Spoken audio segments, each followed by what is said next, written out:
MAGA victory, one that out-of-touch liberals, by the way, and you remember, they thought was never going to come to pass. Because last year, literally just 1 year ago, they thought Trump might be headed to jail. And they thought Mike Johnson might be headed for a crash and burn. He's one of the weakest speakers that we have ever seen in that chair. Republicans in the House, led by Speaker Mike Johnson, are breaking records and setting the bar for ineffectiveness. Ineffectiveness? How many times did they use that word to describe the guy who truly was ineffective at the job, the basic job of the presidency?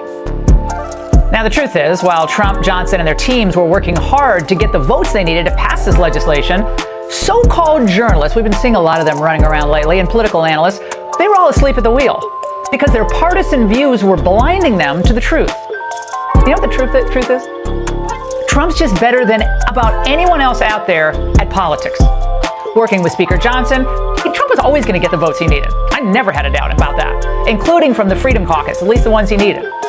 But the incurious minds couldn't see it. Hakeem Jeffries not going to come to his rescue anymore, Mike Johnson, that's Speaker. He's going to have to do it entirely with his own majority. The Freedom Caucus provides obstacles. He has a razor-thin majority. They're going to need Democrats, Republican leadership, especially in the House, cannot do it. Mike Johnson can't do it. Well, Peter Baker was right. Hakeem Johnson wasn't going to help him, but all the other ones were wrong. They didn't need Democrats. Every Republican voted for this. It didn't need a rescue, Peter. Only 2 voted for it, Tom Massey, Warren Davidson. So are the analysts and the reporters giving Speaker Johnson any credit tonight? Of course not. But not too long ago, they knew how to celebrate the effectiveness of another speaker whose agenda they agreed with. Objectively speaking, I was like, oh my gosh, Nancy Pelosi is a boss. I mean, she handled herself amazingly. She did not come to play. She was a complete and utter boss. Nancy Pelosi is known for getting the votes. Nancy Pelosi is really the whip. She's the vote counter. She knows how to keep her caucus together. Nancy Pelosi is mature. She is professional. She's extremely good at her job. Donald Trump is not. Very mature, John.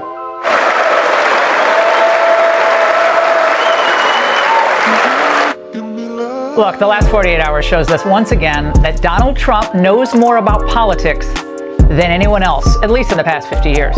No one, and I mean no one, can touch him. And Mike Johnson was smart enough to see that and effectively partnered with him. Trump made the trip to the Hill to underscore that he meant business. It was old-style politicking. Trump bargained with blue state Republicans on taxes and quelled a rebellion from conservatives over spending. But there was one guy they were never going to win over.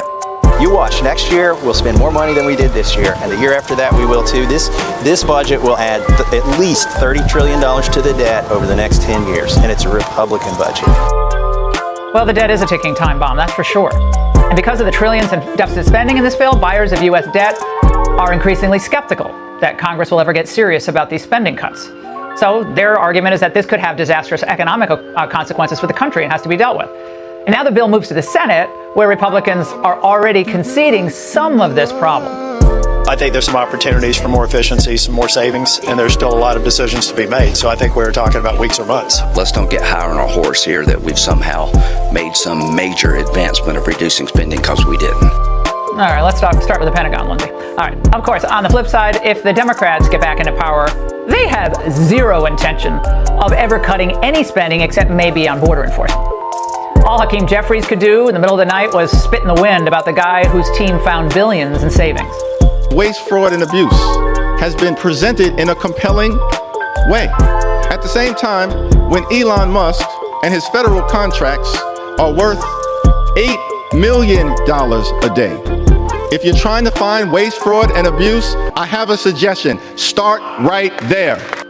Now, this is an unserious man and an unserious party. Trump and Johnson did what they could do with the votes they had. And as usual, Democrats' bold predictions of failure were wrong. Again.